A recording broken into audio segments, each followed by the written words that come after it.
Today we are going to be fishing Choke Canyon Reservoir over in the Three Rivers location. We went to go check out South Shore today, but unfortunately it was actually closed for some deer hunts that they had going on. They had like a little sign on the gate saying it was closed until November 30th for deer hunting. So we ended up driving down to Callahan. And we had some good luck. We caught some fish. You'll see that in the video. It was overall a good, successful fishing trip. We didn't get skunked, so that's the good thing. We have enough for a very, very small fish fry, but either way, it is fish nevertheless. As far as the water conditions were probably in the 60s. It was pretty cool water. Actually, the water level currently was about 25% full for the lake. So the lake levels are significantly low. While we're here waiting for some fish, we went and visited FM 99, and we went and visited Possum Creek. Just kind of drove over that one, and Mason Point. For any of you guys who are familiar with the areas, it's almost damn near impossible to get a boat in there currently. I think this one, Callahan, is probably your best bet for getting a boat in there. It's still going to be a little rough. You're probably going to need four-wheel drive regardless, but it's probably your best bet for trying to get a boat into the water. It's just, we're just in such, I guess, a large drought for the reservoirs that it's just nearly impossible to get a boat in there. Over in, I believe it was Mason Point, there was just, the boat ramp ended and it was just a bunch of mud. So, and people were still pushing kayaks and boats in there or something, because there was a lot of tire tracks going into the water. So people were definitely still trying to get their watercraft boats, kayaks, whatever, into the water. So people were still doing it. But if you have a two-wheel drive vehicle, definitely do not recommend doing that. You will more than likely end up stuck, and it's that clay that will just hold you, grab you, and of course you're in water, so that's not going to help the situation either. We saw a lot of nice deer also on our way coming in here. Really, really nice deer. Probably saw about, 10 deer or so as we were driving in. The bucks over there, they didn't look like they were quite rutting yet. We had seen a nice looking buck. He was maybe eyeing a couple does, but he wasn't really pushing the does yet, which is interesting because I'm further up north, and the bucks have started pushing the does a little bit. Now, a little bit about my equipment. I am using the pin pursuits. I didn't even think about it either. Well, I wasn't expecting it.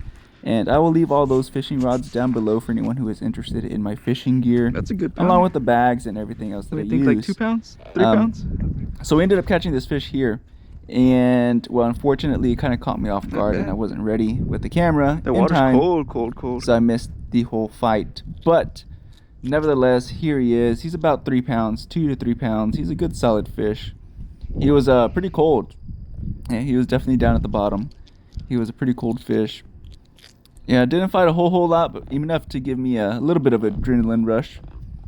And then shortly after, you're going to see here in the video, my cousin ended up hooking up on a fish as well. So it was a pretty good double whammy there. As soon as this happened, we were like, oh shoot, we're gonna start getting hit and slammed with fish. This is probably the lowest I've ever seen this lake in my lifetime, actually. I've never seen the lake this low. I've seen it where it gradually changes, levels. Oh look, here's my cousin right now. So this is when we got that double whammy. He's hooked up on a fish right now, but what happened was this fish ends up swimming into some stumps that are underwater that, you can't see them. And he ended up getting tangled up, but he ended up freeing himself, and the rod started going again, and then he was able to, get the fish out. So good effort there. We were able to get that one out. Now he was able to get that one out. Every fish counts towards that fish fry. There actually wasn't too many people actually out there at the lake. Probably because, one, it was a little cool, a little colder. Two, the water levels are really, really low. So, yeah, there wasn't a whole lot of traffic at the lake, which is great. Also because there's a limited number of boat ramps now that you can actually launch from because the water is so low. So I'm sure that limits the amount of people that that go out there. And plus, we did go during the week, but I expected, a lot of people to be off for the holidays. But no, we were probably the only people fishing from the bank for sure. And there's maybe like one or two more boats that were actually out there. So, very calm day on the waters as far as boat traffic and human traffic. Now we're on the board. But overall, it was fairly windy. I would say the conditions were fairly windy, which usually on windy days we usually do pretty well. It's when the days when it's just super calm and super still that you really don't get any bites. You don't get any action on the water. By the way, we haven't been out to the Callahan unit in a minute, but we noticed that they opened up a store, so that was pretty cool. It's right there, located by the boat ramp. There is a new little tackle store where you can get your live minnows, your live bait, worms, ice, and other little small fishing gear. So I thought that was pretty cool. I believe it's only open till noon Monday through Wednesday, and then it's open a little later for the rest of the week. Chicken. But yeah, I mean that was something I haven't noticed, I haven't seen before, and I'm sure it's been there for a little minute, for a little bit of time. But again, I haven't been out there in a while. So Oh, yeah. I think I got yours too. thought I'd Already? inform you guys on that one. How many of you guys actually did a lot of Black Friday shopping for either hunting gear or fishing gear? I saw Cabela's and Bass Pro had a lot of good sales for the trail cameras. A little bit of fishing gear also. They also had some good sales on. I didn't actually get to make any of them. I had other things going on, a lot of Thanksgiving dinners and a lot of eating and a lot of food. But let me know if you got any good deals, guys. Let me know what you were able to find and what you were able to get a good deal on. There was more good deals this year on a lot of that stuff, a lot of the outdoor, hunting and fishing stuff than I had seen probably in the previous year or two, probably since COVID, I guess. But so real quickly about some of the baits we're using. We're using a bunch of shad, shrimp, chicken, and I believe that was it. Chicken livers. I guess I shouldn't just say chicken, but chicken livers. Most of the hits came between shad and chicken, I believe. That's where most of our bites came from, but it wasn't. We were getting some decent bites, I guess I should say, but overall, it could have been a little bit, more steady. Other than that time, it just kind of picked up. We got one back to back, but yeah, it could have been more steady. I wish it would have been a little bit more steady, but Nope. it is what it Damn is. it. That's why it's called fishing. There was actually a good, I don't know, about 5 foot gar that's swimming up and down, just I guess looking for a meal, looking for an easy meal.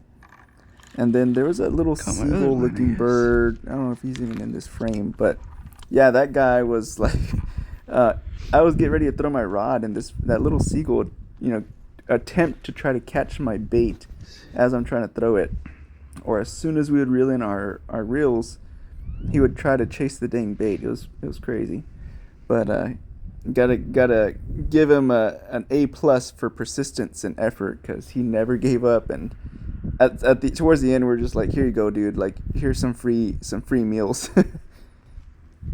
Possum Creek, San Miguel Creek, all those creeks and that surround the reservoir were all dry, so there wasn't any more flow going through there. Which, if you're familiar with Possum Creek was one of the larger creeks, That's pretty damn tight. not rivers but creeks in that general location. No. And that thing used to have a ton of freaking water. We used to fish there all the time as well. And Well, it maybe, is I don't know. completely bone dry. You can still see the canal where the main channel was at, I guess you could say, but no water in there at all. 99, which a lot more people are more familiar with 99. That thing was also pretty dry. I mean, it's insane the amount of water that's been lost on that river. It's the Frio River, and yeah, it's pretty dang low. You can pretty much walk all the way around that river any which way you want, and it's probably about 6 feet, maybe 10 feet deep in the middle. Well, alrighty guys, thanks for hanging out with me again. Hope you guys enjoyed. Don't forget to like, share, and subscribe. Until next time, be careful, be good, take care, and God bless. See you guys later. Bye-bye.